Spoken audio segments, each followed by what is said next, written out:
Good morning, folks. We've got weather events, top science news, a climate titan backing into a corner, and we go over some visuals to help us understand last night's video and yesterday's top story. But we're starting with our star at spaceweathernews.com, and we find the last 24 hours on the sun with a solid eruption visible bottom left near the incoming limb. While the flaring has been slowly on the rise, we haven't seen anything significant. The flare for this eruption was likely still behind the limb. The eruption jumped off quickly, but it was actually just one of three.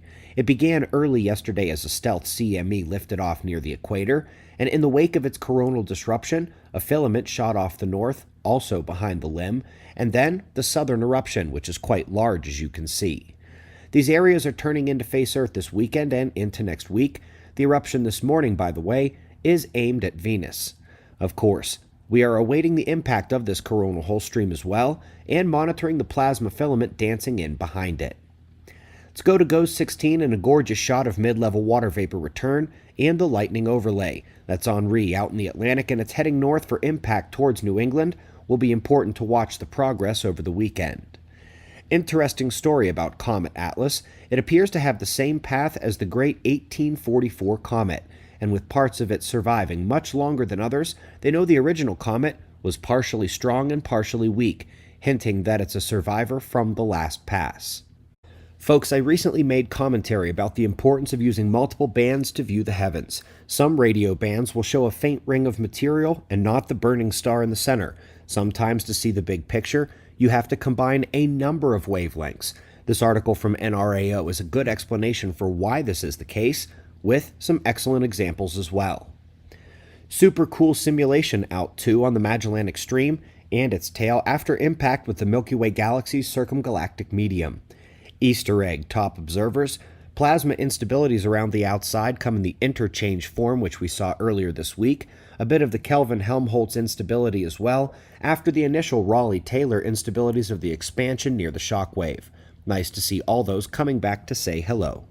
Up next, a rare stepping outside the natural sciences realm because of the importance of this one. It was recently confirmed that the self-health scientific results, nutrition, exercise, vitamins, they're often held back, changed, or wiped completely, especially when the funder of the study has a stake in the medical intervention therapy. Interestingly, the governments around the world seem only to bend to their will, and while this is not a new theme, it is a confirmation of something we've heard a number of times. It is always a slap in the face and good to remember. They don't really care about us. If we may speak to Michael Mann for a moment, the memories are still fresh of my days at Penn State, where the molding of my meteorological frustrations began. This paper is pretty much what you can infer from the title. They are on the run. The uncertainties and biases and ignored peer-reviewed literature are catching up to climate science, even if it hasn't caught up to the propaganda in the mainstream news just yet.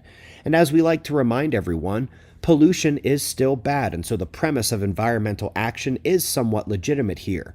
But it is an effort to take embarrassment and pat the field on the back, remotivate it. But for the rest of us, we've been able to smell this fear since 2016 or so. Now, last but not least, yesterday's top story really could have been better described, and only about half of you caught our video breaking down the paper and its three big revelations last night. So let's do this one more time, and hopefully the full weight of this bombshell comes through.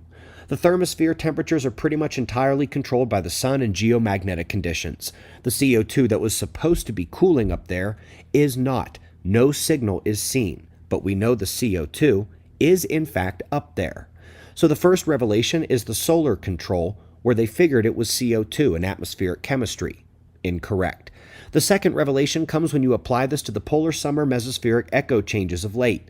Some have blamed that CO2, but that won't work now. It's extra electrification, since electrified ice crystals and dust are the progenitors of those echoes. And third, if it's not cooling up there, its atmospheric forcing power needs to be diminished down here. And just as was the case up there, the answer to how to fix the story down here is the sun and geomagnetic conditions. There, now you don't need to go watch last night's video. We greatly appreciate your support. We're watching the sun for more eruptions. We've got wind maps and shots of our star to close. Subscribe and we'll do this all again tomorrow. Right here, but right now at 6 a.m. in the new Valley of the Sun. Eyes open. No fear. Be safe, everyone.